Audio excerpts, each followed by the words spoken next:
Previously on No Reserves Radio.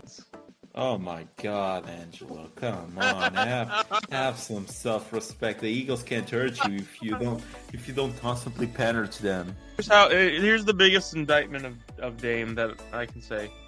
Dame has been so off this year that Ren went on live air and said Jalen Brunson deserved an all-star start over him. You are now Angelo Didululo.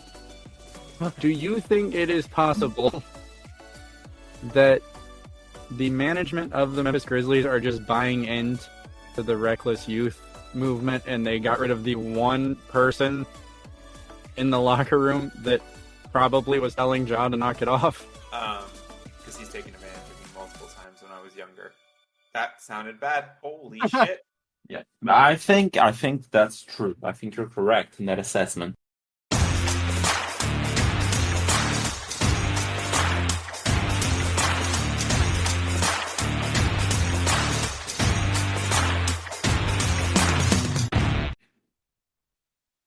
What's going on, guys? Welcome to another episode of No Reserves Radio. I'm your host, Angelo, feeling down at the moment. So Alex is going to do most of the talking today, like he normally does. Go ahead, Alex. Hey, what's up, guys? Thank you, I guess. Question mark? Question mark. Yeah, I mean, we're ready for it. It's football time, baby, isn't it?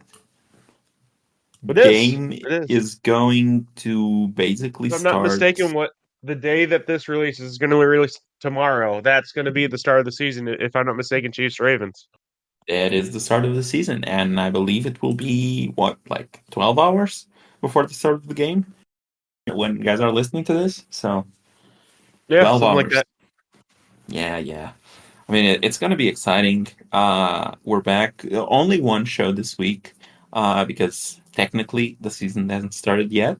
So we Damn used straight. that technicality to just do one this week because, as Angela said, he's feeling a bit down. So we cram a few things in here and hope you guys enjoy it. I mean, the show's favorite segment apparently is back, where me and Angela go head to head, pick the games, talk a bit about them, Alex a few loses. questions. I mean, yeah, I guess. And we will be introducing a new slight modification to the picks, just like an extra add-on at the end. So stick around to find that out. And maybe we'll even talk a bit of fantasy football if we have time. So Alex decided he wanted to use a system that had our all-time, so he knows just exactly how bad he is in comparison. It's okay. yeah, yeah. Keep mocking me. I mean, I'll beat you down this year. We are, and I don't know. And best news of all, I don't know how to track all of this down. We managed to be using a well-known fantasy football website to track all of this down that we won't mention unless we get a sponsorship, right? Hmm? When we get a sponsorship. When we get a sponsorship, yeah, that's when we'll mention the app. But yeah, Mhm. we can make the picks in there. It has the lines, it has all of that, so bit of less extra work for me. Anything to But make yeah, Alex's life easier, apparently. Jesus. yeah, yeah. I mean, I'll still try the new introduction to the picks part of the show, so I'll still track that down, but it's not nearly as much as it was before. But yeah, okay. I thought about like starting with a small little question that I think could be fun, like at this time of the year, which was, in your opinion, Angelo, which one is your favorite football game or the game that you're most excited for? I think there's like three good options here, but I mean, you're free to choose another one if that's not the case. But the top three for me, uh, opening week, the game of the opening, like the first of the season, usually Thursday night football. The first Sunday of the NFL.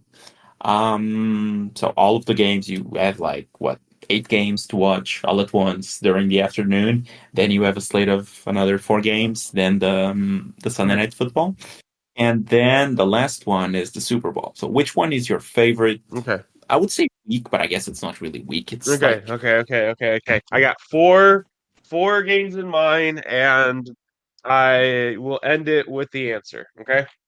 Okay, So give it to me. the first one is the eventual game that the Chiefs beat the Bills. It's always nice to see the Bills fans just down on their luck.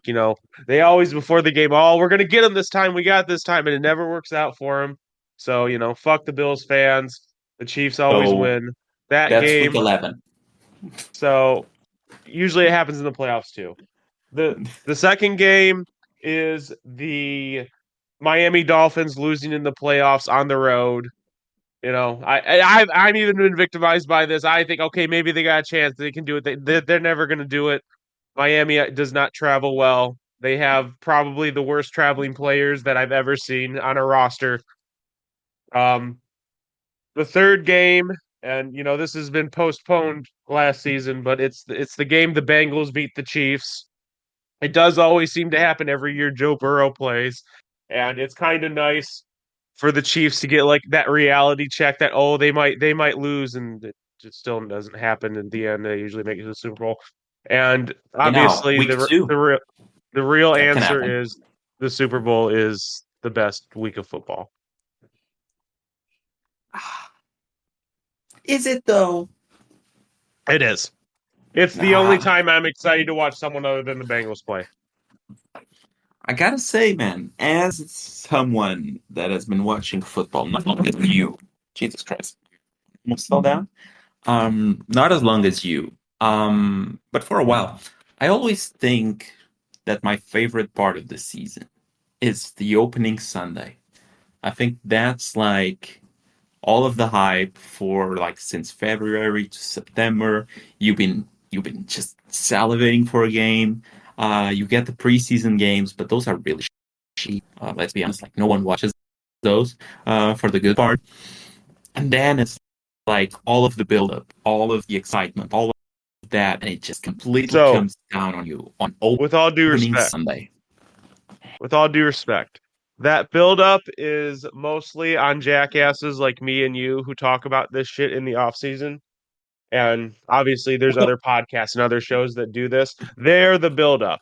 The Super Bowl is the buildup of the actual games being played and actual people who get paid and have a say in what goes on during the season. The first week of the NFL season, that's the buildup. That's the payoff for the jackoffs like us. The Super Bowl is the actual payoff. I guess maybe I'm just a jackoff, right? Because like the Damn Super straight. Bowl to me even feels a bit like it's not even in season anymore. It's more of like a very, how do you put it? It's a very much Chiefs like a versus separate event. insert NFC Um, team. yeah, basically. But it's like it's a separate event from the rest of the season. Like the whole season seems to have a different Right, it's feel the only than the time people who don't Super actually Bowl. like and watch football regularly watch football. Absolutely. That's why it's the best game. I'm gonna have to disagree. I really think like opening Sunday, at least to me, is a much better experience. Like you just have all of those games. Some even like are super shitty, like the Saints Panthers one, for example, that's happening this week. Uh, Are you really it's starting off and giving Derek Carr a stray just already? Poor Derek Carr gets a stray just because I he outperformed Geno Smith. I Okay. didn't even like say nothing about Derek Carr. I do have them losing that game. I do have them finishing last in the division, sure, but I did not mention any of that. Um, so yeah, I mean, I just feel like the whole week in general, like I've been eager to watching this, and sure, we have Thursday night football. This week we even have Friday night football, which is quite weird. I'm not sure how I Yeah, feel about that's the very game, weird. but it feels like the timing is certainly kind of weird to have Oh, the like a Brazil game happening in the first week of the season. That's so I think quite I know odd. your answer, but what do you think of all the international games that they've been doing over the last year and are continuing to do, obviously, where you now have games on like Thursday, Friday, Sunday, or Thursday, Saturday, Sunday, and earlier games too, because obviously overseas are hours ahead of us here in the I mean, stateside. the games that happen in London, Brazil game doesn't really change a whole lot because it's still going to start Germany, late. yeah, Yeah, but like they've been doing Germany, England, those games and the weeks and those games happen are quite good to me because I basically have football from like lunchtime just after lunch. They started like 2 p.m. if I'm not mistaken here. Um, So I have football from like 2 p.m. They start at fucking 9 in the to morning over here. It's crazy. yeah, yeah, but like 2 p.m. to like midnight, I have games. It's just like it consumes my Sundays basically. So I quite like those. Plus, like it's easier for me to try and catch a game in there. Like this year, I believe the game in Germany because it's the one that I do not need a passport for. It isn't all that good. I believe it's the Panthers Giants, if I'm not mistaken, this year. So I'm probably gonna skip that. The game But Germany next year, I deserved. believe, yeah. Well, there were the Seahawks Tampa Bay Buccaneers, I believe, like a couple years ago, if I'm not mistaken, or last year or something like that. But there was one, I believe that was in Germany. It was the first Germany game. But I believe next season there will be even more Germany games. So I'll definitely try and catch one when I know the schedule, and maybe I can plan a little bit of vacation around that time. So I quite enjoyed those. But like from the looks of it, you are not the biggest fan. This kind of sucks, honestly. Like, I don't have Sundays off. It interferes with my day. It's just. I get the appeal. You want to get international markets. You want to show football off to as many people as possible. I agree with that, and I get that. It's just like I don't know. Football is America's game, god damn it, and America does not wake up at 9 o'clock. Well, before 9 o'clock, the game starts at fucking 9 o'clock. America does not wake up at like 5, 6 a.m. They wake up at like 6, 7 a.m. and then take the whole day to get ready, and then they're ready at 1, not 9 a.m. That is not American. That is the most non-American thing. Guys really wake up at 7 a.m. on a Sunday when you do not have to work? I do have to work though. That's the thing. Oh, okay, okay, but you said America, so I thought it was like most of y'all, like when you do not have to work, you wake up at like 7 a.m. and I'm like, fucking I mean, lunatics. Who who wakes up at 7 a.m. when they have nothing to do on a Sunday? well, actually, you in America you do you wake up that early to go to church, but Ah, okay, so that's there's that. that's that's another thing. Yeah. Funny enough, like church in here, like I'm not very into all of that stuff. Never been. Neither has my family, so that's probably why. But church here is like at 12. 12. Yeah, I believe it's around that. So midday, it's when church happens here. So you do not have to So wake you up as never had early. morning mass, huh? Wow, that's No, crazy. no, no, no, no. I believe like the Um, more religious people probably have that sort of experience just a bit later than you guys, because there are morning masses. I just never attend those. Um, but yeah, like it's quite later here versus what you guys have apparently well, yeah, that's because we work. on So Sundays. yes. Yeah, like a Uh, good bunch of works here have Sunday off. And actually in Spain, and I believe we're trying to use that model a bit more here. But in Spain, actually, like the malls and some of the stores around the cities, are usually closed on Sunday. excuse me. Yeah, Stores, yeah. pansy ass motherfuckers, dude. I mean, yeah, like, especially like malls. I believe all of them are closed. Even grocery shops, like only you can only get like a handful of those open, and it's Fucking only until like Walmart 3 going p.m. from 24 hours a day to closing at 11 was controversial here. Get the fuck Yeah, out of here. Closed on yeah. Sunday. Yeah, on Spain, like the both weeks that I was there last year and now this year, I had to make all of the groceries buys the day prior because only like there were a bunch of supermarkets in the region, but only like two of the like really big ones were open, and it were on Sundays, and it was only until like 3 p.m. The rest were all closed. All of the smaller ones, all of the shopping malls, all of them were closed outside of So like the restaurants. Those were open. here's The my rest were all story. closed. So before Walmart was before COVID and Walmart stopped being 24 hours, the only day Walmart would close was on Thanksgiving or not. It wasn't Thanksgiving. What was it? Christmas. It was Christmas. Exactly. Okay, Christmas. So I was in Walmart Christmas Eve, and they were just closing, and they were hurling at like trying to get everyone out. And I just see this, and I'm by the exit, mind you. So I see this chick walking in, full barrel groceries still going around, and one of the associates asked her to leave. And this is exactly what this person said. This was like 10 years ago in a Walmart, the day before the one day they closed. I understand that y'all want to go see your families, but I got to go feed my families. And then she continued to shop after being told that they were closing. That's Jesus America. fucking Christ. That's America. That's America, bro. Jesus fucking Christ, man. Yeah. Like, Yeah. I'm fairly certain she would be immediately kicked out here. Like, fuck that shit, dude. Immediately? Well, like, yeah, I mean, if you're doing, well, I used to work at like a grocery shop back when I was in college for like a summer or two, and we would like immediately frown upon people that were entering the store like 30 minutes prior to us closing. So Oh. 30 minutes, and we would be like, yeah, I mean, because we were already starting to pack shit up by that time. So yeah, it closed at like 10:30 p.m.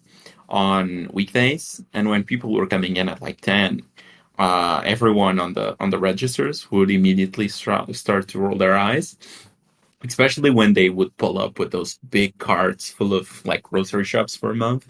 Everyone would start to roll their eyes, and we are like 30 minutes from it closing. So you can imagine what would happen if that chick would do that here. Unbelievable. You win server? Oh yeah, likely not, unless there were like people with really, how you put it, unless people were in a really good mood. I doubt it. Let's put it like that. That is unbelievable. Yeah, like people are like as friendly here at times, especially when you start pulling that shit, like do not caring about other people and Not whatnot. friendly. People aren't as greedy over there. Yeah, there's also that. Yeah, I mean, a bit like especially like you see some of the grittiness coming out when it's like the Black Fridays and whatnot. You start seeing some like really desperate shit happening, especially like in store. We didn't really have a whole lot of the Black Friday culture until like a few years back, when it really started to globalize. Like we had Black Friday discounts and whatnot, but like stores didn't really open up at midnight for people to just barge in and start buying shit that they don't need. But ever since that started to pick up here, you definitely saw some of the extra greediness from people. So wait, Black Friday isn't a thing over there either? Really? No, it is now, and I guess it's not that it didn't happen, but it didn't happen in like the sense of stores opening up at like Oh my midnight for people to God. barge in. It was mostly like online stuff, or like the day after. It wouldn't start at midnight. It would start at like 8 a.m., for example, or 9 a.m. when stores usually open up. Now it So starts you at like didn't have midnight. And like old ladies shoving people over for towels? nah, Nothing we like that. didn't. Oh my God, Now dude. we do. Now we do. Now you do, but you Yeah, didn't before. yeah, no. Unbelievable. Unbelievable. Okay, but we are here to discuss what, Angela? You inaccurately predicting more games? I keep taking these strays that I do not need. Like, I'm gonna beat you this year, just so you know. And it starts on If Thursday I'm not because mistaken, like the difference between me and you was like the difference between 40 and 60%. So, I it think was even if you do 40 to beat me, it 50 better be. something. It's gonna be you got a ways to go. Like beating me 51 to 52% isn't gonna really cut into that margin very much. We shall see. We shall see. You never say never, Angelo. You never say never. I Okay. even purposely picked the opposite one of the final weeks to try to get you in the game, and it didn't work. So just Just pick. It's a Just new year, just. though. Here's the thing. Here's the thing. If you're listening, if Alex makes a prediction, do the opposite. That has about a 60% chance of working. You're gonna regret it this year. Just so you know, I'm actually gonna crush you. Like You're gonna I'm crush aiming, me. I'm aiming for over 50% every single week. That's the aim right Okay. now. And it I'm sure starts that'll on come up Thursday later. night Maybe that football. might even come up next week. We'll see. We'll see. It starts on Thursday night football. And on Thursday night football, if you go on to the app that we're now using, you Yeah, I have the haven't. I Baltimore purposely Ravens. haven't made any of these picks. I want to make all these picks live. Okay, got it. Have you Okay, made so any of the first picks? If you one. have, it hasn't showed me. No, it does not show. I've made all of my Okay. picks so far. Okay. Yeah, Okay. but it Okay. does not show. Okay, so first one, the Baltimore Ravens at the Kansas City Chiefs to open up the football season. Baltimore Ravens are a plus 3.5 underdog versus the Kansas City Chiefs. That's right. Yeah. Opening game of the season, emotions will be high. The Kansas City Chiefs have the better roster, but the Kansas City Chiefs also tend to start the season quite slow, in my Better opinion. roster. I think they have a better roster. I mean, I don't think Mahomes has so. arguably the like the most amount of weapons that he had ever since Tyreek Hill left. So now this year he has Xavier Worth, he has Rasheed Rice, he has Hollywood Brown when he's back healthy. Travis Kelce is still around, Isaiah Pacheco is still around. Now they added Samaje Perine out of the waivers when he was cut by the Denver Broncos. So I think the This is roster around literally what they Mahomes, had last year, except you replaced Sky Moore Hope with Xavier Worthy Hope. and they added Hollywood Brown, and I think the O-line is also He's better. hurt. Yeah, I mean he's hurt for this game, but I'm saying the roster in general for the season is better than what the Baltimore Ravens have, Doesn't matter for at this least game. in my eyes. Right.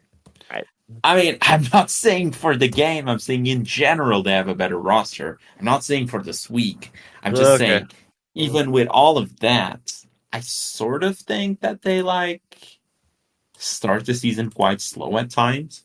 They I mean, always if you start the remember season last slow. season, They're still relaxing yeah, at the start of the season. yeah, and if you remember last season, it was the Detroit Lions. Lions game. Yeah, They lost it in they overtime. lost it. Yeah, so my gut is telling me the Baltimore Ravens plus 3.5 is the pick here. Oh well, shit. Now I'm conflicted because I agreed with all those points, but So you you made have the to pick. that selection. You have to go with the same thing as me, Angela. It is what it is. No, I'm not. I'm going Kansas City. Like Huh. sometimes you got to go rule 112, which is Alex is usually wrong.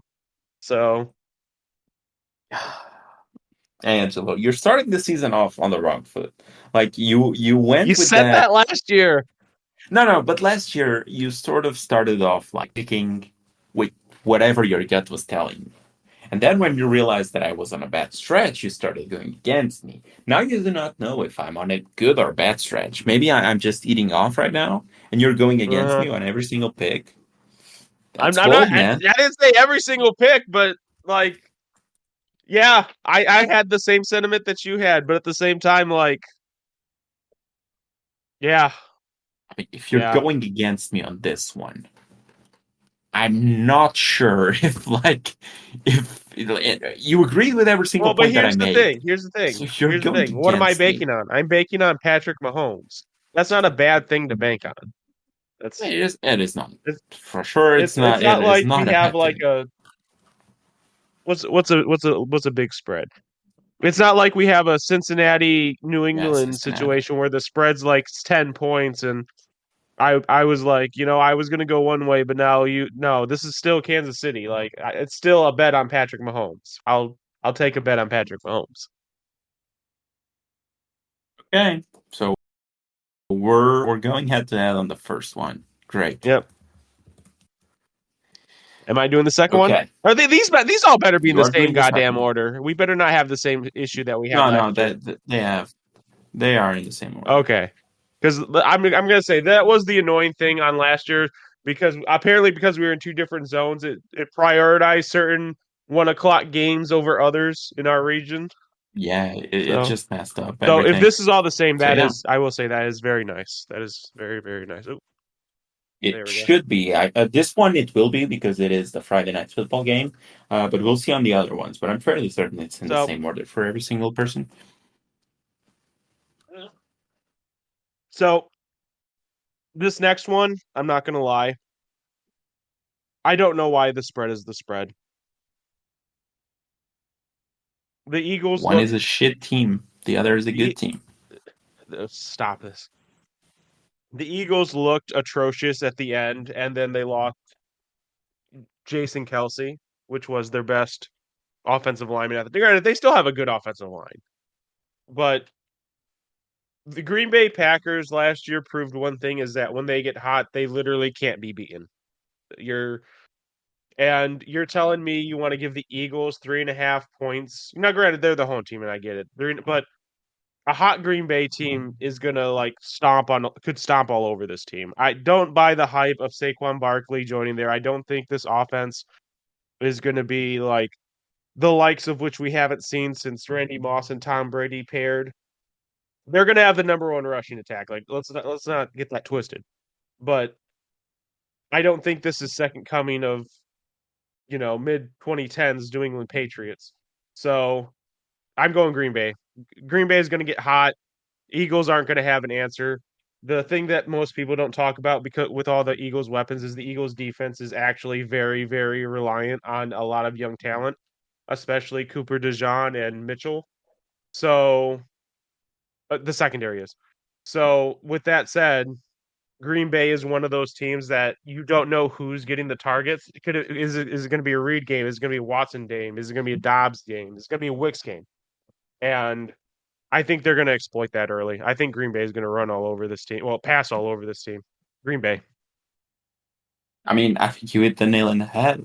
Like there's a lot of hype for this Philadelphia Eagles team, which I just do not understand. I mean, the reports from camp, at least the ones that I saw from late into the camp, was that Hurts wasn't really like going at the usual pace that he was. Like he wasn't like clicking with the offense so far.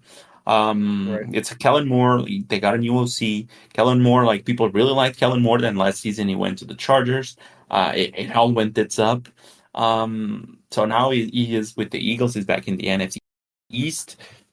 And it just seemed like the offense isn't clicking for him, if the reports are to be believed from camp.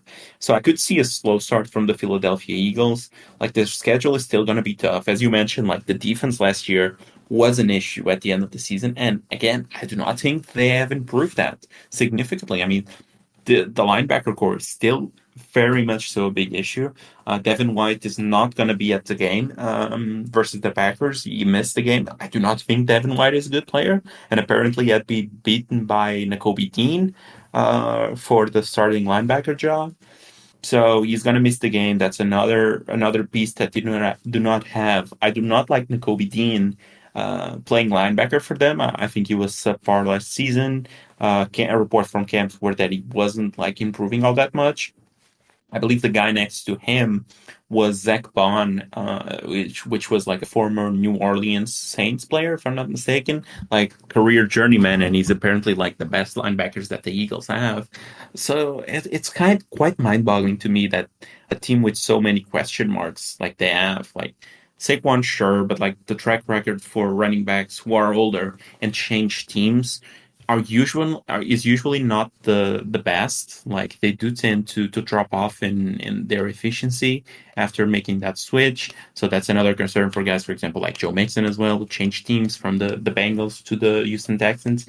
So I don't know. I feel like this team is really fooling a lot of people, and again, I do not understand it. It's plus 3.5 as well for the Packers here. This is a game overseas. Like players are not too keen on this game, from what I've read so far. Early game in Brazil, early in the season, that is. So yeah, I'm on your side. I think the Packers plus 3.5 is actually pretty good value here. You're getting over a field goal on a neutral site Game should be low scoring as well. Like a lot of people are going for the high score here. That's going to be one of Uh, my bronze, silver, gold. I'm not sure which one it is, but this is definitely one of them. it, it it has a good chance of being one of mine as well.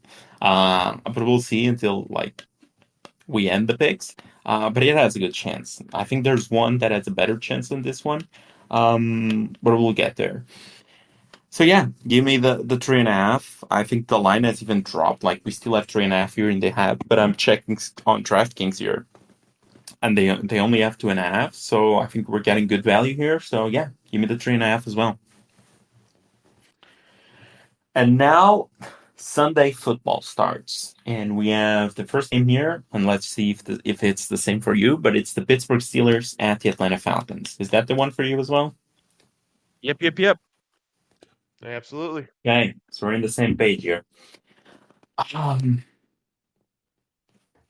Kind of wanted to go against the grain here a bit because I think the most popular side will most definitely be the Atlanta Falcons.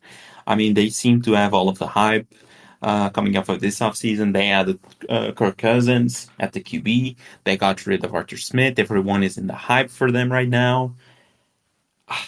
But like looking at both teams, I wouldn't be surprised if like by the end of the game we look at all four units like offense, defense on both teams, and we come to the conclusion that the Pittsburgh Steelers have the best unit on the field, which is their defense on any given moment. So, kind of torn here a bit, but I kind of think I want to go with the Pittsburgh Steelers plus 3.5. I think this team, like, it has some issues. Sure, people are down on Russell Wilson. Sure, I do not think Russell Wilson has been playing like Seahawks Russell Wilson, but I think this season last year was a bit better than people give him credit for. I just think it didn't click with Sean Payton and with what Sean Payton wanted. So that's why he got canned. And the offense ran a bit better when he got replaced, at least like by the standards that Sean Payton wanted. So I think he's not as bad of a QB as people are making him out to be. I think the defense is still very good for them. So I'm a bit of a flip flop here because I have the Atlanta Falcons plus 3.5 when I first look at this. But the more that I think about it, the more that I sort of want to go with the underdog here. Go with the plus 3.5 versus the team that everyone is backing. So yeah, Pittsburgh Steelers plus 3.5. I still think Atlanta wins the game, but I think it's close enough that Pittsburgh covers. Yeah, give me Atlanta. Just nothing. You have nothing for me. Just Atlanta. One team had Arthur Smith and one team has Arthur Smith. Give me Atlanta. No, I mean Arthur Smith as an OC for Tennessee. It worked. It was the best years of Ryan Tannehill, so Yeah, no. Let me go. I will gladly put on my Arthur Smith hater cap again, and I will gladly go against him. You know, we'll see how many games I pick the Steelers this year. We'll see. okay. So next one I have is Cardinals Bills. Okay. Oh, I went to wait two. Here we go. Cardinals Bills. Bills are actually favored by 5.5 at home. Wow. I thought it was 3.5 when I first saw it. This is not an easy decision anymore. Holy shit. Wow. So the Cardinals basically, if I'm not mistaken, revamped their entire coaching staff. They added the second best wide receiver in the draft in Marvin Harrison Jr. and compilate that with the Bills basically lost it. The Bills are basically in a mini rebuilding season. They're probably going to be in shootouts most of the year. If I have to imagine, they don't have very many names anyone would recognize outside of Dalton Kincaid and James Cook. Um, I really want to go Arizona here. I'm not going to lie, but at the same time, you know, fuck Marvin Harrison Jr. I'm going the Bills. Marvin Harrison Jr. already catching straight here. Okay, I see you. Um, I agree with some of the things that you said. So yeah, revamped coaching staff for Arizona. Bills lost a lot of people, especially in offense. Also had some key losses on defense. Starting by the safeties where they're both gone. Starting by I believe it's Matt Milano as well that left. It's one of the starting linebackers that left. I believe the other one got hurt. Um, so he's going to be out for a little while, if not the season. All of that said, though, like last season, Arizona had the worst defense in the league. Like, and that's saying a lot. If you remember the Broncos defense that they had there for a stretch versus Miami, in which they allowed nearly 70 points. Yeah, I believe that it was something along that line. And then they followed that up by allowing another 40 or something. So even with all of that, Arizona was still the worst defense in the league by quite a bit. And like, I get the hype for Kyler Murray. I also like Kyler Murray this year in fantasy, for example. But it feels like people have sort of forgotten the issues with Kyler Murray for the years that has been in the league, and like his inefficiencies are still there. So I don't know. I feel like the 5.5 are quite disrespectful for the Bills at this point, because if this happened like late last season when the Bills were doing pretty well, and the Cardinals were an okay team for like their over under total, which was like 4.5 or 5.5. Like I think the line would have been higher. And right now you're only like laying the 5.5 with the Bills. I think this is easily a touchdown game. So yeah, give me the Buffalo Bills. I still think they are the best team, even though I do not think they'll make the playoffs. But I do think they are a better team than the Cardinals here. And on week one, I feel like the Cardinals have a lot of changes that they need to include in their team. And until it's like everything is said and done for them, I think it will take a little while for them to be like a competitive team, which I definitely think will happen. But it's more towards the end of the season. So give me the Bills -5.5 as well. Oh, okay. Alex going with the smart strategy of agreeing with Angelo. Hey now, we are what? We've picked two games the same so far. Two on opposite sides. So we're 50-50 here. Tennessee Titans. Your Tennessee Titans at apparently my Chicago Bears, because I do have a hat, the Chicago Bears hat here laying around. So versus my Chicago Bears now, which is a full 180 from years prior. I mean, 4.5 for Chicago, which in my opinion are an actually pretty good team this year. If I'm not mistaken, I was doing my schedules again because like the website that we use lost mine. So I was doing it again, and it lost mine again. So I'm doing it again for the third time. I'm doing the schedules, and I had them at 8-9 or 9-8 with something like that, missing the playoffs. And I had the Titans with like 3 or 4 wins. So again, this Titans side seems really overhyped, a bit like the Philadelphia Eagles, but to a lesser extent, of course. Just give me Chicago -4.5. Like they're opening the season on Soldier Field. Uh, Caleb is making his first start. Like the atmosphere will be very good. This is like the one time they've been hopeful for a QB, and should be hopeful for a QB the last, I don't know, 50 years. So yeah, Chicago -4.5. I think the offense is a better unit than the Tennessee Titans offense. I think their defense, since they added Montez Sweat, has been fairly good as well, and I expect that to carry over for this season. So yeah, Chicago -4.5. This feels like one of the easier picks here for me as well.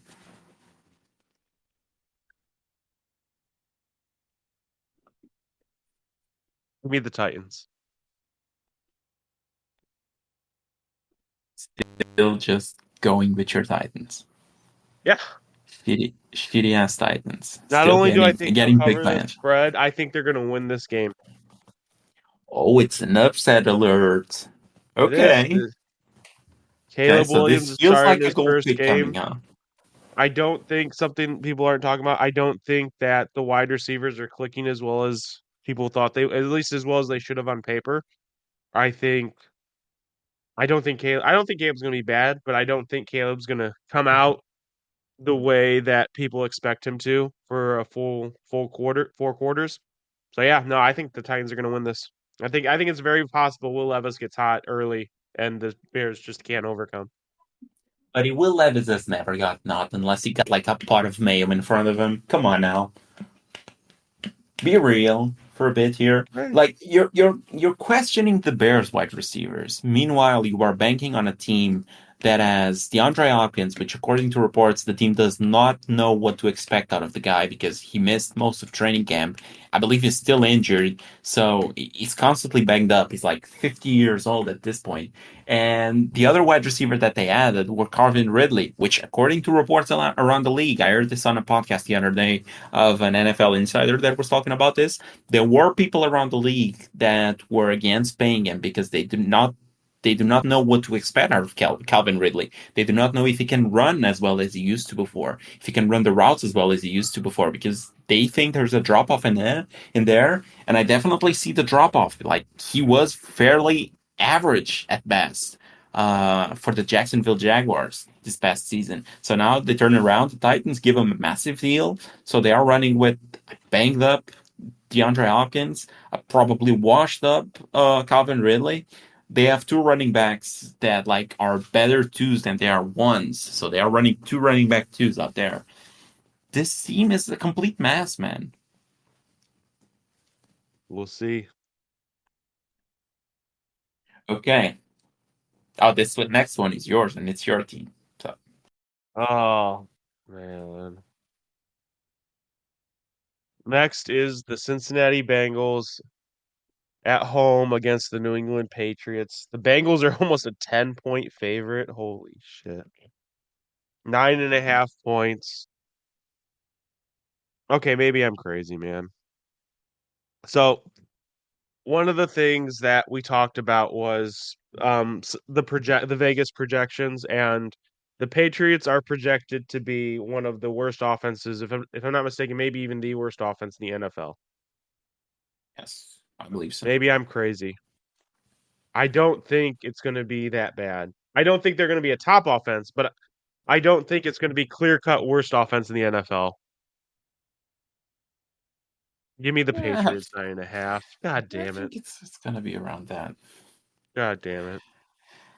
I'm not gonna lie. I sort of agree with you. Like when I was sitting here and I was making the picks, I looked at this and initially I went, I mean, yeah, it's the Patriots. They're shitty. They are projected to score like very little points on the season. They are projected to be one of the worst offense in this season. Complete turnaround on defense as well.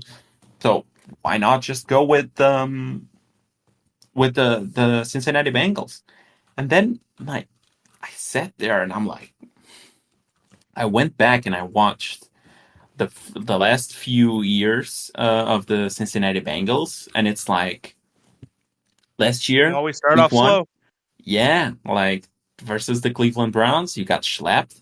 Versus the Pittsburgh Steelers in 2022, it was you also lost, but you lost by like 3 points. 2021 versus the Vikings, you lost by three. You won by 3 points. So it seems like the Bengals tend to start really slow, and they let just teams stay in the game for quite a bit.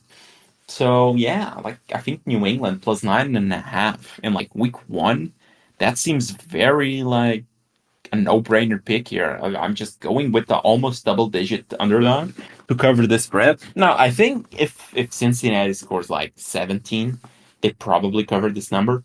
17, 20, they cover this number fairly easy.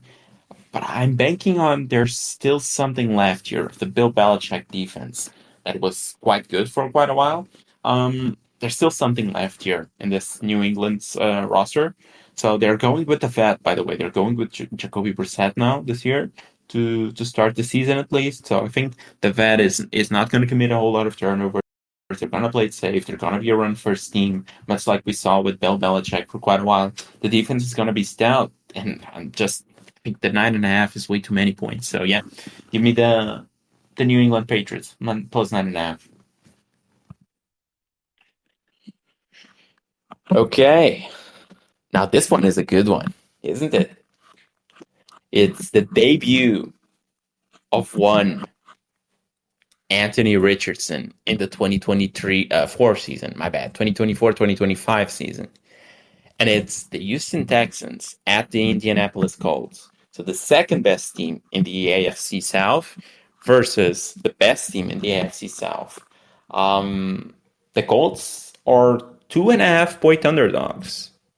And like if you've been listening to the show like this offseason, you know what I'm thinking here. And it's just like I think regression is coming for the Texans. I think Shane Steichen proved last year that he was a very good coach. I think Anthony Richardson, one thing about like, I don't know, the 6 quarters that Anthony Richardson played last season was that the Colts with Richardson used to be a very slow paced team while on offense.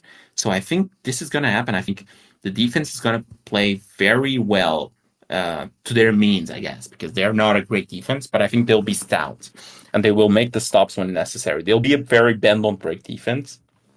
And with Anthony Richardson and an healthy JT, I think this team is just gonna slow down the pace. They're gonna be close to what the Seattle Seahawks were when the defense was not in their prime, where they would just slow down the pace of play, take a whole lot of time on the clock, very long drives. And I think with all of this and Anthony Richardson being the best QB in this division, answer is simple. Give me the Colts plus 2.5. Get out of here. Give me the Texans. Give me the Texans. You still believe in the whole Texans thing, isn't it? Like you still think that they're gonna replicate the like incredibly efficient season that they had last season, incredibly like mistaken free season that they had last season. Is that it?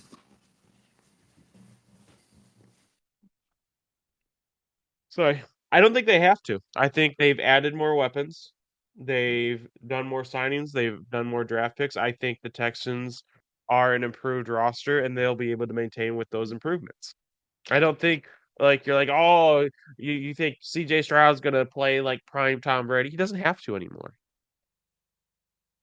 The roster is Because improved. they added a probably like washed up Stephon Diggs. Got Yeah. it.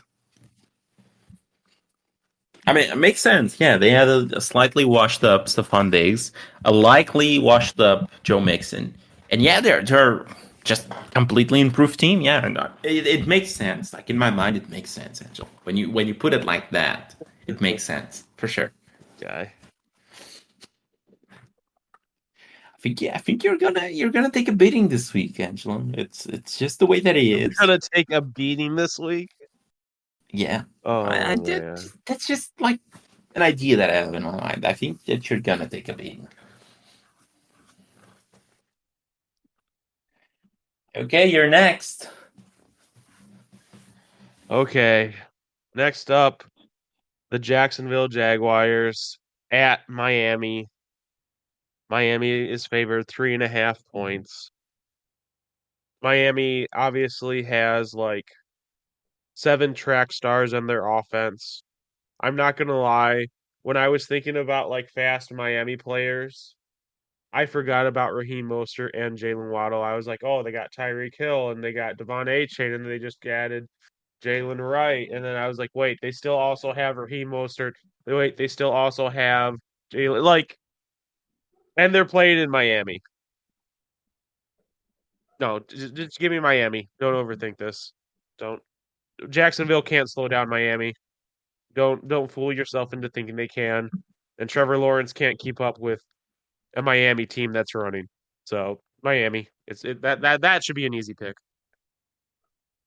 I think this is probably gonna make my top 3 picks for sure because this could be an hot take, but I wouldn't be surprised if like Jacksonville just gets run out of town because this feels I like wouldn't one be of those surprised if teams. Jacksonville gave up 50 points. Yeah, like I wouldn't be shocked if this is one of the teams that Miami just completely throttles. Like they put the pedal to the gas and they just go, and it's like touchdown, touchdown, touchdown, touchdown, and out of nowhere, Jacksonville is down 25.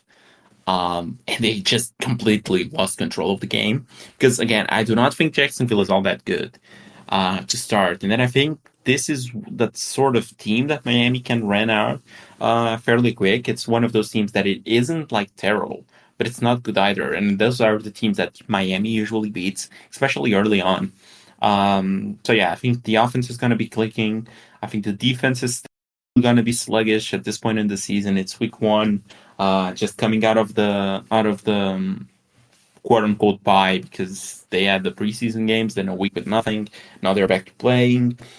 I don't know. I feel like this game just Miami completely throttles the Jacksonville I think Jaguars. if Miami doesn't at least flirt with 30 points in this game, that they disappointed. I think they're probably going to score 30.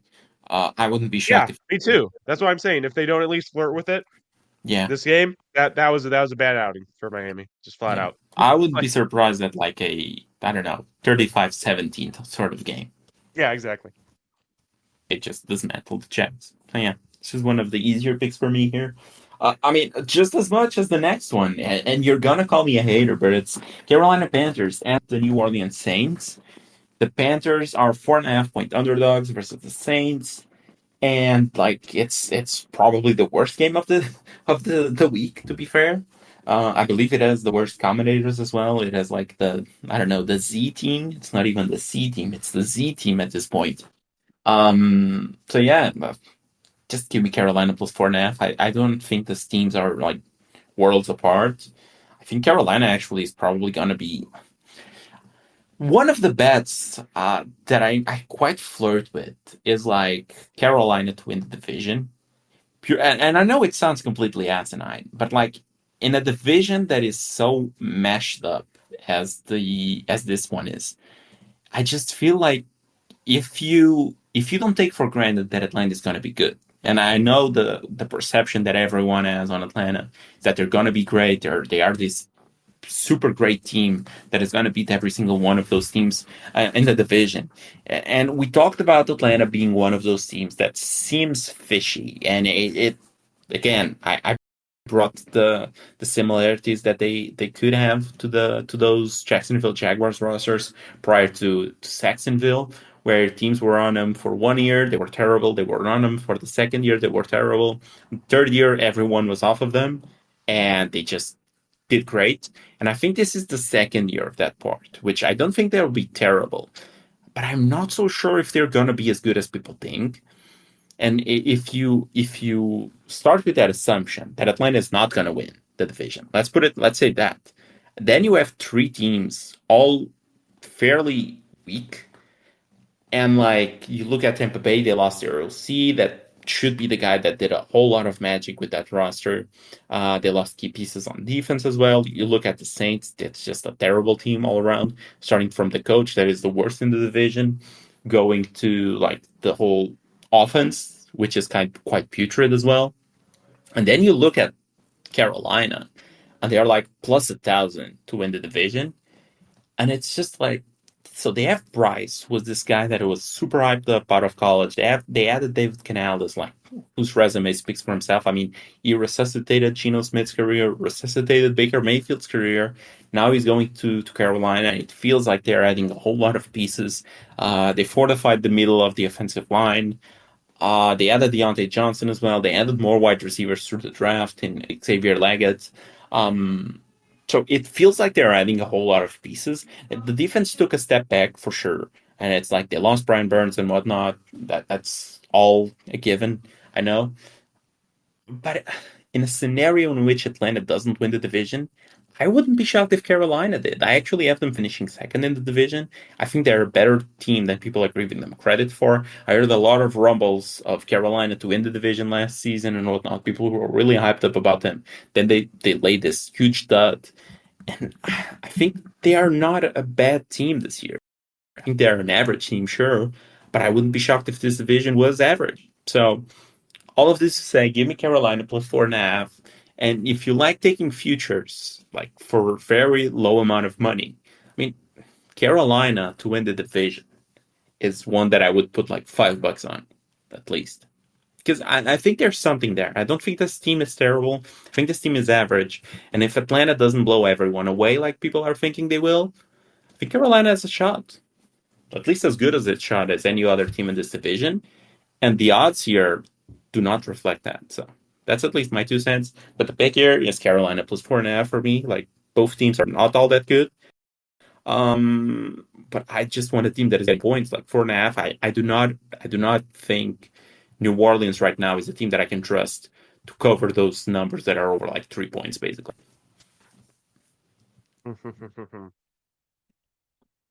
You know, I think you're right. I'm going Carolina plus 4.5. Oh, okay. I see you. You're finally picking the same game as me and going against your beloved Derek Carr and your Saints. Yep. What do you think of Yes, my I am. Carolina to win the division? Am I insane, or does this makes a bit of Yeah. sense? If you start from like Atlanta isn't like a world beater that everyone expects, isn't it like a bit crazy to think that Carolina is not terrible? Am I crazy? I don't think you are. I think the biggest problem with Atlanta outside of Arthur Smith was the fact that the quarterback play was so atrocious. They have the weapons to be a top team in basically any division. It's how those weapons are utilized. You know, screens to fucking John Smith weren't doing it, buddy. I hate to tell you, Arthur. But no, I do think that for the most part, this is the same team last year that didn't win the division. It just decided to draft Michael Penix and add um, Kirk Cousins coming off an Achilles in free agency. So I think saying that it's just a conclusion that they're going to win the division, I agree. I don't think that's really a solid conclusion to come from. If that's the case, you should have thought that they would have won the division last year as well, obviously, I think. But yeah, And no, I and think we're 4.5 like, points is just too much for the Saints, to be yeah, honest. The offensive, I think something that really gets undersold is how bad the offensive line is. Derek Carr isn't a terrible quarterback, but Derek Carr isn't going to make up for poor offensive line play. I couldn't name you the running back on the team outside of Kamara, and quite honestly, I don't know if I could name you the starting tight end for the Saints right now. I believe the answer to those questions are Jamal Williams. I believe he's still around. The third guy is like a random, because Kendrick Miller is hurt, because apparently that's all Kendrick Miller has been doing. Mhm. The tight Starting end, I tight believe end. it's Taysom Hill. I believe they officially switched him to tight end, if Taysom I'm Hill, not the mistaken. quarterback. I believe is officially a tight end now. It's either him or Juwan Okay. Johnson. It's one of the two. But yeah, Okay. also like Anyway, that's fine. going back to the whole Atlanta point. Let's also not forget, like, we have issues with Dennis Allen. We have issues with Leftwich of the Tampa Bay Buccaneers. But like, people do not have any sort of issue with Raheem Morris. But let's not forget the last time that he was an head coach back in 2009, 2010, 2011 with the Tampa Bay Buccaneers. He ended up with a head coaching record of 17-31. Like, he went and had less than 5 wins in 2 of the 3 seasons that he coached. So, sure, like, a lot of time has passed. This was 2011 when he got fired. So, it's been over 13 years. He has learned a lot. He has been in a lot of staffs, mostly the Rams, in which he had a whole lot of noise, I guess, being their DC. But like, there's a world here in which the roster isn't as good as people think. Kirk Cousins, Achilles isn't 100% recovered, and the coach isn't great either. So like, when you look at all of those scenarios, I don't think it's asinine what I'm saying. All of this to say, Panthers are probably covering this number.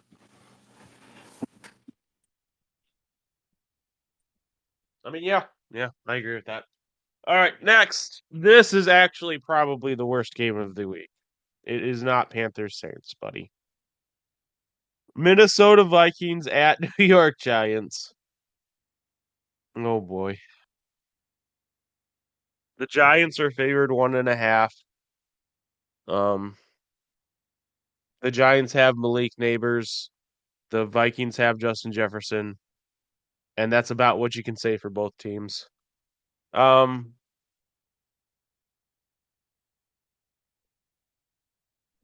God,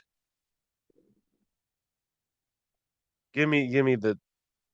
Oh my God, give me, That's give me the raw. Vi- Do you want to draw, Angelo? give me the Vikings 1.5. favorites, I guess. I don't know. This is atrocious. This This is is a just flat tough out game to atrocious. pick. Although, like, I think when you look at units, I think the Vikings probably have the better two units on the field.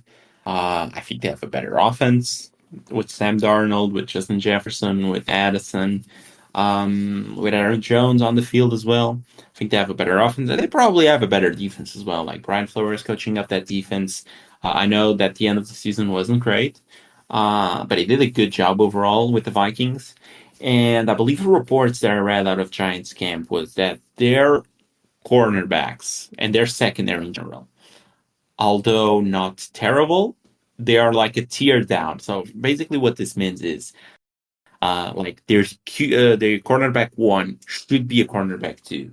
The cornerback two should be a cornerback three, which means that they are missing the very top of the tier in every single position in the secondary, which isn't great. Let's put it like that. So like Deontay Banks is their one, and like watching training camp, either Malik Nabers is like absolute stud and he's making the cornerbacks look terrible, or like their defense is just that bad. Um, so with all of this I think said, it could be though, I both, still honestly. think, yeah, I mean, it could be both, sure.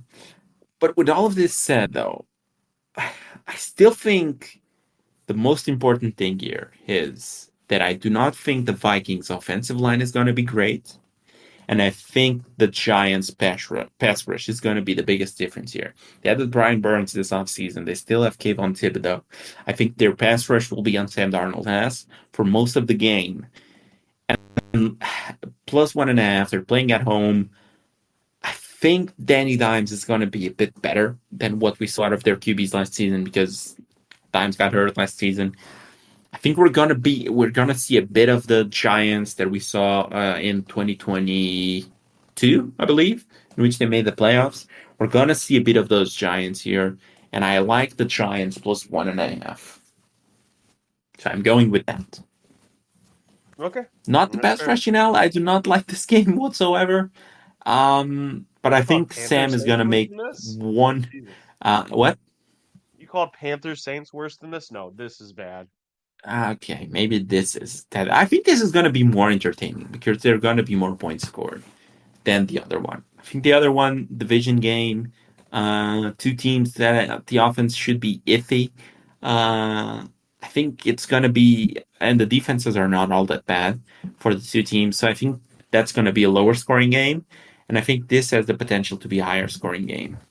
So that's why I prefer this a tad bit more.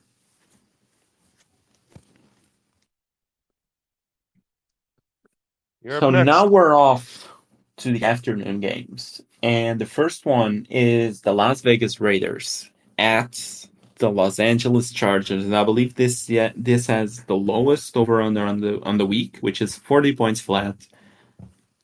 I do not know if I wouldn't take like the under on here because this seems like a very iffy game. Let's put it like that.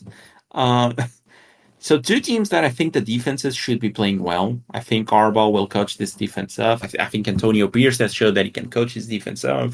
And I think it will be two teams that will want to focus more on the run. So I understand the over under. That's why I said I think I'm gonna go with the under. And just like rule of thumb for me, when a game has this low of an over under, I think I'm just gonna pick the points. So again, 3.5 points is more than a field goal. I think the Chargers win. I think the Raiders cover. Just going with that. I think both offenses are similar enough. Chargers have the better QB. Raiders have the better receiving weapons. So I think it makes up for the difference in the QB at least somewhat. Both defenses will be coached up nicely, I think. So both teams will want to run the ball quite a bit. I think it's going to be a game that ends, I don't know, 17-16 or 17 to like, yeah, 17-16 is probably what I'm going here. Just like the Raiders probably lose this, trying to go for two, being aggressive, trying to win the game on week one. That's just how I see this going. I don't think this breaks 40, so I'm going with the point.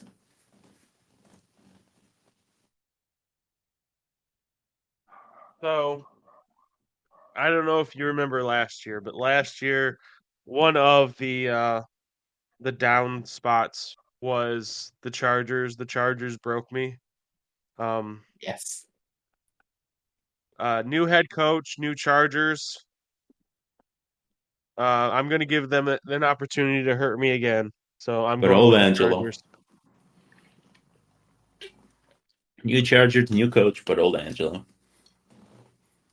But old Angelo, yep, damn straight. In fact, there you go. Three There's and the a title of half. the episode. New Chargers, new coach, old Angelo. Okay, I see the vision. This one was one of the games that I was the most split on, and I think the 3.5 could be easily covered by the Chargers if a few things break right on them. But again, it's such a low over under that I just rather take the points at this point. So, but I think Am the I Chargers crazy to win. think the Chargers might actually be able to put up some points this game? What do you define as some points? Like 21. I do not know if they can get to 21. But I'll tell you right now how many points they're expected to score. I'll tell you just in a little bit. So they are expected to score 17 probably. probably, yeah, I was trying to find out like the actual number. Team props maybe. Yeah. Their line is 21 and a half actually. There you go. So no, I Juice think to the under. Maybe they that's about score it. right. I don't know. I don't see them breaking 20. Even then, it's probably going to be a bit of a stretch. But I don't know. I sort of think the Raiders can break 17 as well. So if push comes to shove, it's a shitty game to be honest, man. We'll This see. isn't contention for a shitty game. Like this is up there. We'll see. Okay, Okay. next one. Broncos, Seahawks. Seahawks are favored by 5.5 points. We get Bo Nix's debut with Sean Payton, if I'm not mistaken.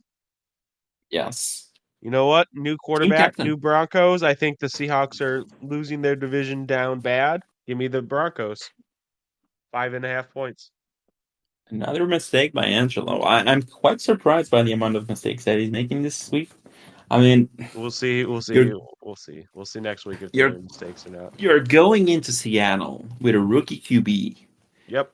versus like probably the loudest stadium in the league. So you're going in there And with a rookie shellacking them. QB. You're not shellacking anyone, buddy. Uh, you're going in there with a rookie QB, and you're going in there with a defense built with a whole lot of young players. I don't know. I don't expect the Broncos to do a whole lot. I know that 5.5 is a whole lot of points. I wouldn't be surprised if they do not cover, but I'm liking the vibes around I'll be Seattle right shellacking. now. I'm liking the vibes right now. I mean, from what I've heard so far, I think the players are liking Mike McDonald. We also had Sherman around. They went to the facilities to visit the team. Cam Chancellor is still around as well. They are liking the OC as well, the Washington guy. Ryan, was it Ryan Grubb?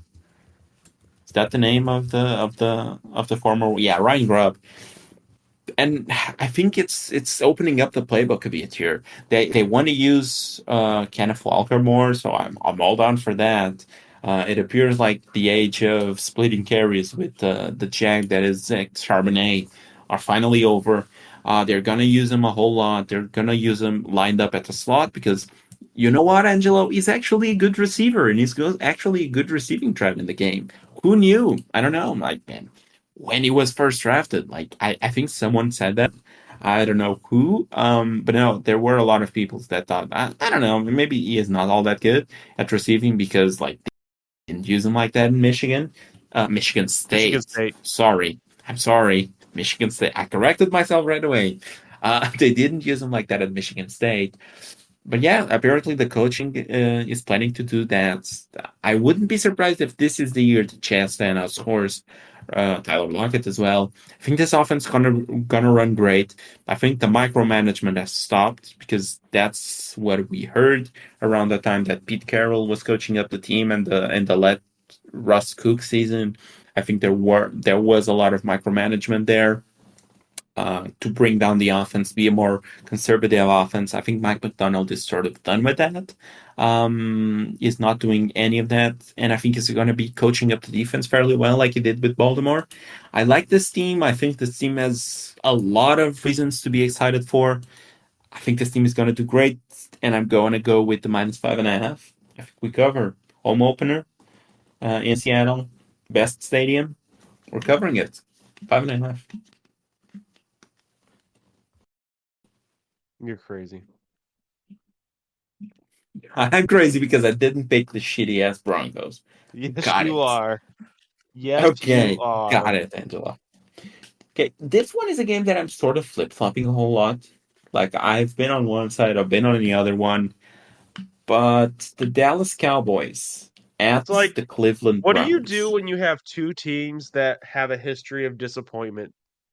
Because you can be like, "Oh yeah, but it's the Browns. The Browns are very disappointing usually." Oh, but it's the Dallas Cowboys. The Dallas Cowboys, they normally start off a little bit weak, and then they go get hot down the stretch, and then they disappoint at the end. So this is right up there.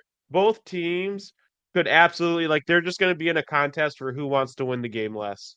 That's how I feel this game is going to go. And the line is quite weird as well because Browns are -2.5 point favorites. Yeah, So because it's they not know even they're a about full to get in field a goal. contest where neither team wants to win the game. And you have like the whole Deshaun Watson situation. With the Dallas Cowboys, you had CeeDee Lamb holding out for quite a while. Will he be in game shape right now? Didn't practice for quite a while. What will this offense look like after the disappointment that was last season? I think there are a whole lot of distractions. Like we also don't know what the run game will look like for the Dallas Cowboys. Now that they have Rico Dowdle and Zeke at the running back, apparently Zeke is Zeke has back. been in the depth chart. He is at least a starter. I don't know like how indicative that is of what's going to happen, but that's at least what the depth chart says. Um, I don't know. For quite a while, I was with the points in Dallas, plus the 2.5. But I think I'm gonna go with the Browns here, -2.5. I think their defense at home it did pretty well.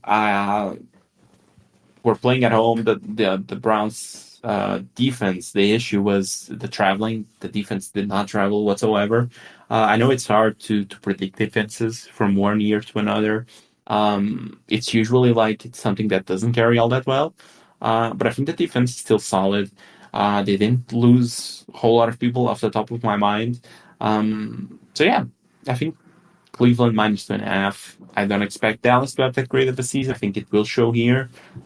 There will be points in which the offense will be good, but I think in general the team isn't all that good. The coaching is still terrible in my mind. So yeah, Cleveland -2.5. I think I think that I think that the Browns are about to lay one of the most massive eggs they ever laid. I think that the offense is going to be absolutely anemic in this particular game. And because of that, I am going with the Dallas Cowboys. Hey, at least Austin is happy.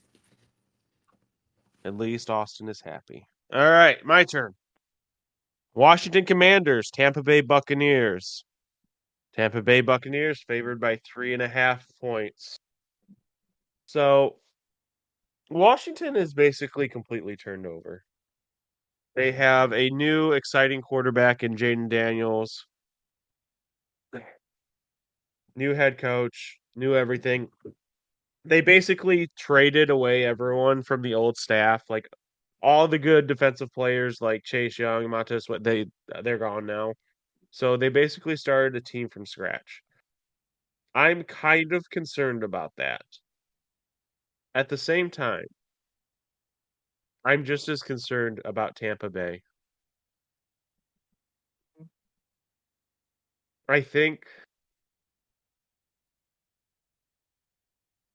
I'm going to go Tampa Bay 3.5. I see. I think I'm going to go Tampa Bay 3.5. Okay. Again, you couldn't pay me to take Tampa Bay. I I couldn't think pay again, you. this is no, I think this is one of those NFC South teams that, much like we talked about the Saints and the Panthers and whatnot, they're just in the bunch. I think they overachieved last season, and we know what this league is. This league is just it's a cycle. Like they got the better end of the stick last season. They overperformed. They're gonna go back to the norm, and like people didn't really expect a lot out of them last season. They did great. I mean, they won a playoff game, but they got a lot of breaks in my eyes. Like the schedule wasn't all that hard. They caught the Eagles in the point in which they were at the lowest, basically. And when things didn't break their way, the next playoff game they got slapped. So I think this team is due. Let's put it like that, in a bad way. It's gonna be due for a regression year. And I think it starts with Washington. I think Washington wins this game. I think they go to Tampa Bay. They win this game. They cover the train. Of course, they're winning the game. I think the defense, like the staff, with like my one main concern is that I don't think that Dan Quinn is all that great of an head coach. I think we saw that with Atlanta after he lost Kyle Shanahan. But now here he has Cliff Kingsbury. And Kingsbury has shown that he can be at least a good OC. So I think I'm sort of excited for this team. I think Daniels with McLaurin. I think McLaurin for fantasy is a great option. I do not have a whole lot of stacks because, as you know, I do not really buy into that a whole lot. But in my money league, I actually have Jaden Daniels and Terry McLaurin as my stack. I'm actually thinking about starting Terry over Drake London for this season, for this week. And I think this offense is good enough. I think your boy Luke McCaffrey has been named a starting wide receiver, at least in the first official depth chart he is ahead of De'Ami Brown. So he is starting at There we wide go. receiver. Yeah, on opposite side of Terry McLaurin. He's not starting on the slot. That's Olamide Zaccheaus, if I'm not mistaken. I think they added, and it's also like that win on defense. He brought Dorrance Armstrong from the Dallas Cowboys. They added Frankie Louvu, who is a linebacker that played in Carolina, and the time that he had with Carolina, he developed quite a bit. And now this season, it appears that he's going to be playing the Micah Parsons role, which I think he's actually going to do quite well in. So they added Frankie Louvu, they added Bobby Wagner, which like he has lost his step clearly, but for the role that they demand of him, just being the guy that wraps up the tackles in the middle of the field, like he's still one of the better linebackers in that role, one of the better insider linebackers in terms of successful tackles, wrap down tackles. He's still great at that. Emmanuel Forbes is still there. Like I know the season last year wasn't great, but they also added Mike Sainristil. That's the name to say.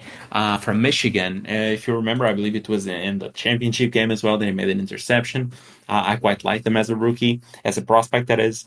They still remain with Jonathan Allen and Darren Payne in the middle of that defense. They had Jeremy Chin. Now, I think this is a team that I quite like for the future. I don't expect them to make the playoffs, but I expect them to be decent. On offense, they also added Zach Ertz, which is someone that Cliff Kingsbury knows quite well from his time in Arizona. I think the Jaden Daniels is going to lean on him quite a bit to start. So I think it depends on how the outline does. But like to start the season, I think this is quite an easy matchup for them. I expect Jaden Daniels to do quite well. So just give me Washington plus 3.5. I think this is an easy number to take. It's over a field goal, and it's a game that I expect the Washington Commanders to win. Okay. So we are enough friends there. Okay, the last game that I'm calling first, the Detroit Lions. No, my bad. The Los Angeles Rams at the Detroit Lions. The Lions are 3.5 point favorites. And much like the Tampa Bay Buccaneers, I think the same story could be told a bit about the Los Angeles Rams. Give me the Detroit Lions minus 3.5. I think last season people were sort of down on the Rams. I think they overperformed. I think they had a lot of breaks going down their way. I think this is a team that just gonna have a down year, and I don't think it will be a year in which they win like 4 games. I think it's just a year in which they miss the playoffs, which for the way that they are coached, I think it's like one of the worst case scenarios. Let's put it like that, barring an injury. I think this is a season in which they win like 7, 8 games tops, so they finish under 500. Losing Aaron Donald, I think, puts a ding in there. They also traded away Ernest Jones because apparently, like, they have a rookie that they really like, and undrafted free agents, Omar Spites that they got, and they seem to be a bit high on them. But I think this is going to be a season in which the defense isn't going to do a whole lot. I think teams will run over them on the offensive side of the ball because, again, the defense isn't all that great. So they're gonna get points scored on, and on offense, like they still have the weapons back. But I do not know if like Cooper Cup is back to being Cooper Cup or if he has actually lost a step with the injuries and whatnot. So I think this is a season in which the Rams start low. Start low. No, they have a low season basically, and it starts in Detroit versus the Lions. I think the Lions win this game. They cover the 3.5. I wouldn't be shocked if they win this by over a touchdown.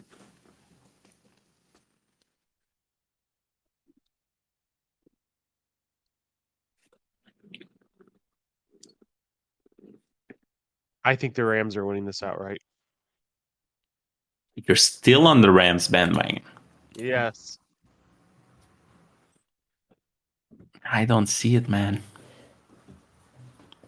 It seems like no matter, as long as the Rams have Matthew Stafford out there, it seems like Sean McVay can do no wrong. Legitimately. I don't know. Don't I you fear agree. for this defense, though? Yes, you should, as you should. But I don't know what voodoo magic Sean McVay does, but it seems like every year we say the same fucking things, and every year that Matthew Stafford is healthy, they still outperform expectations. I don't get it. I can't explain it. I'm just reporting on what I see and making my predictions based upon so. Okay. Oh, this is a great Monday night game, dude. Did you see the tweet that Ian Rappaport? I believe it was either Rappaport or it was Schefter. The tweet that they sent out, which was like, I believe it was Leonard Floyd, if I'm not mistaken. Wait, let me double check on that. But it was basically like last season, Monday Night Football. Aaron Rodgers got sacked by. Let me just get the name straight.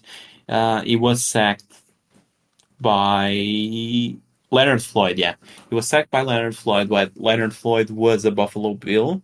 And then like he tore his Achilles because of that sack. Now this year he's playing on Monday Night Football again, and Leonard Floyd's on the other side trying to sack him. And I'm just like, that was quite morbid, my man.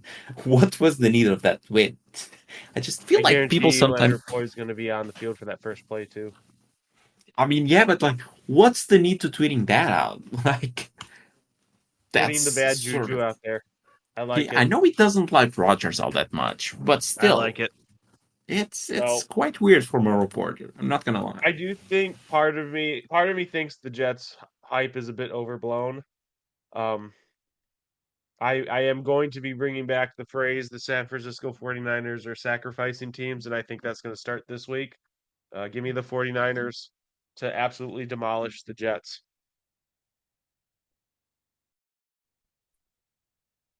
Hmm. It's. I think the Niners win this game, but I think it's gonna come down to the wire, and it's gonna be a field I goal know. game. So I'm It's gonna go with the points. With the Jets plus It's three going to and a be a half. field goal game in the first quarter, maybe. You're really high on them. The more that I think of it, and the I more was that high I on them look last at it, year. but the more that I think about it, and the more that I look at the Jets schedule, the more that I think that you're gonna be like a 12-win team because the schedule is like it's really Good good, after they get sacrificed, yes. but they're I don't think they have the roster to get sacrificed. Like Rogers seems to be okay during camp. Apparently, like the Achilles doesn't really seem to be a concern for him right now. It happened almost a year ago. So yeah, he is basically back to 100% or as close to that as possible. Garrett Wilson is there. Brees Hall, we both like him quite a bit. The defense is still deadly. Like they didn't really lose any of the major players. They lost to Son Reddick, if I'm not mistaken. No, my bad. They lost the guy that they traded to the Eagles, but they got back Son Reddick. Son Reddick has been missing from the team, but he is the last remaining old out player so far. So I do expect that situation to get solved somewhat soon.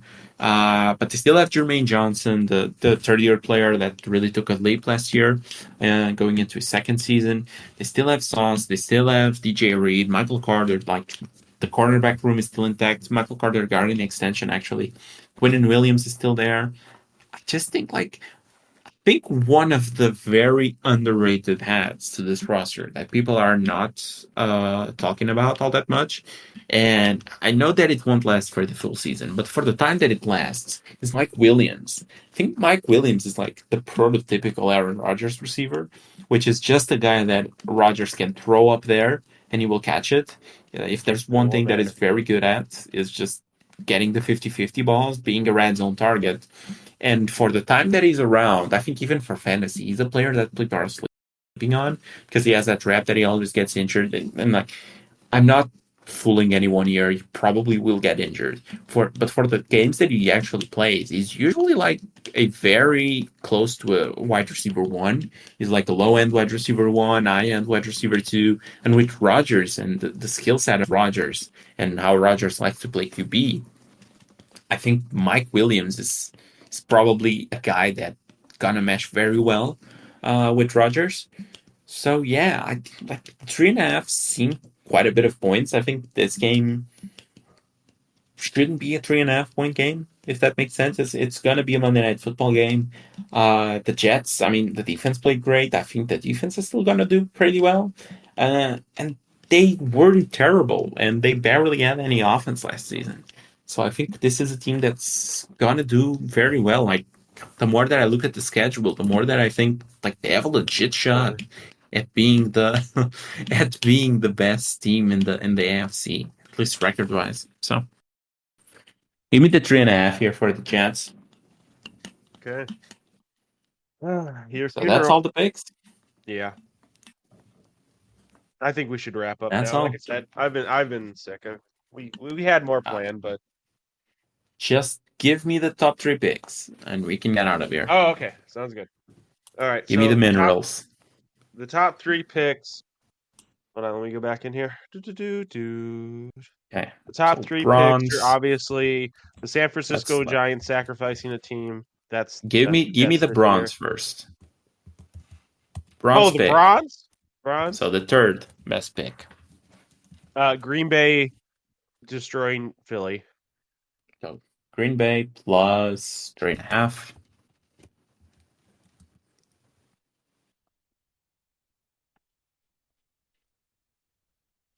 The next one is Miami demolishing Jacksonville. And that arguably could be one, but San Francisco sacrificing the team has to go one. So San Francisco is one. Okay, Miami minus 3.5 and San Francisco minus 3.5 as well. Okay, I mean, so my 3 picks. For bronze,